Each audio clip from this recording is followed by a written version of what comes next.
Hi, my name is Brian Franc, and I'm the owner of 86 Braid Tattoos in Land O'Lakes, Florida. And on behalf of Hildbrandt Tattoos, I welcome you to this video, Advanced Tattooing Techniques.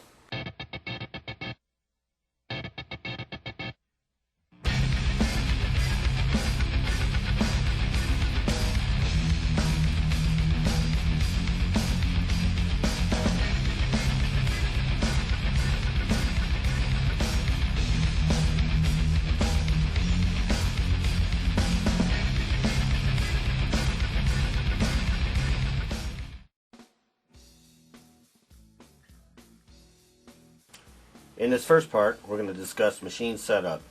And in this first part of this, I'm going to do the lining machine. And I've got it set up with a 3-round liner out of the package. Not like when we had to make our own with the jigs. So we use a new grommet every time for sterile purposes.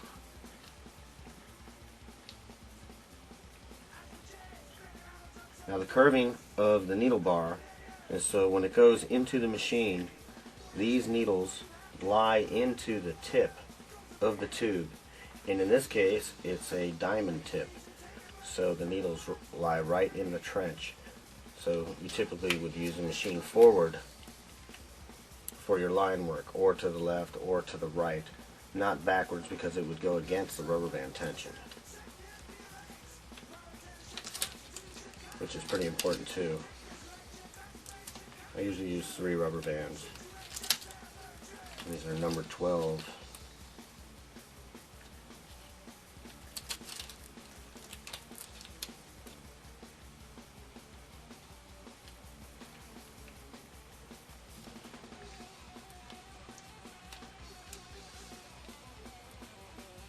I usually space them out a little bit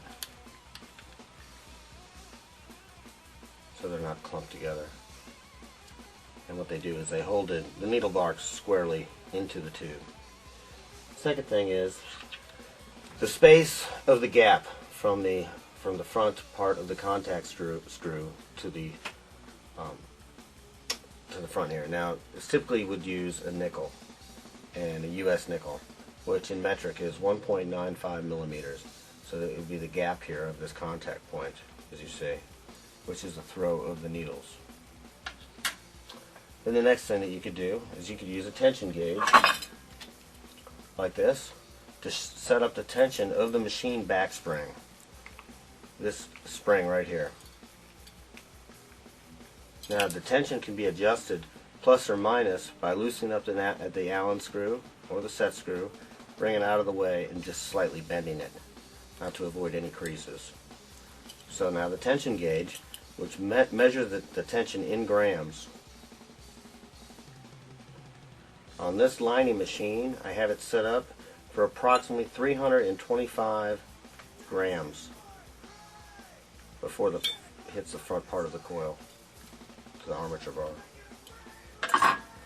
So, with the tension set up and the gap set up, and with the needles just sticking out past the tube, I work off the tip of the needles so you can see where you're really going instead of working off the tube.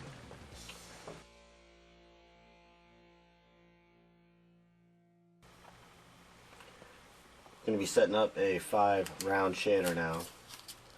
So again, curve the needle bar.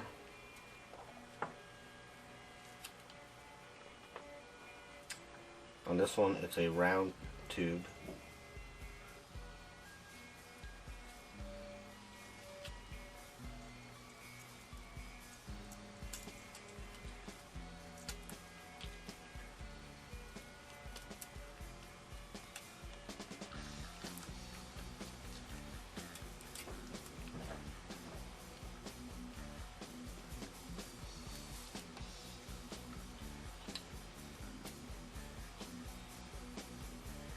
You want to check and make sure that there's no free play from the part of the needle bar to the grommet. Sometimes if it's a loose fit, because of the tightness of the roundness of the hole there, you use a piece of tape like this. What you do is you just put that on there. Like this.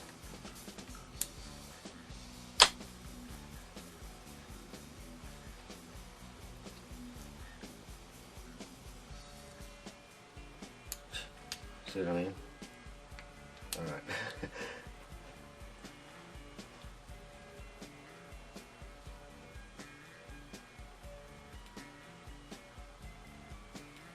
So if you don't have a tight fit between your new grommet and your needle bar, you could use a piece of skin surgical tape like that. Cloth tape. And just about that far on the needle sticking out. So when the armature bar is depressed,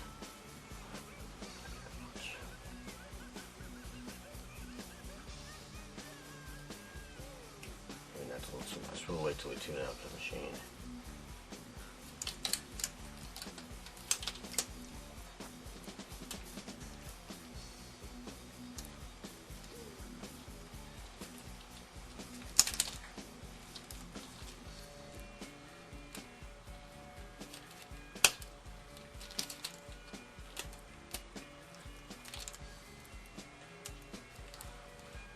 And you can see how, again, on how the needle bar is curved.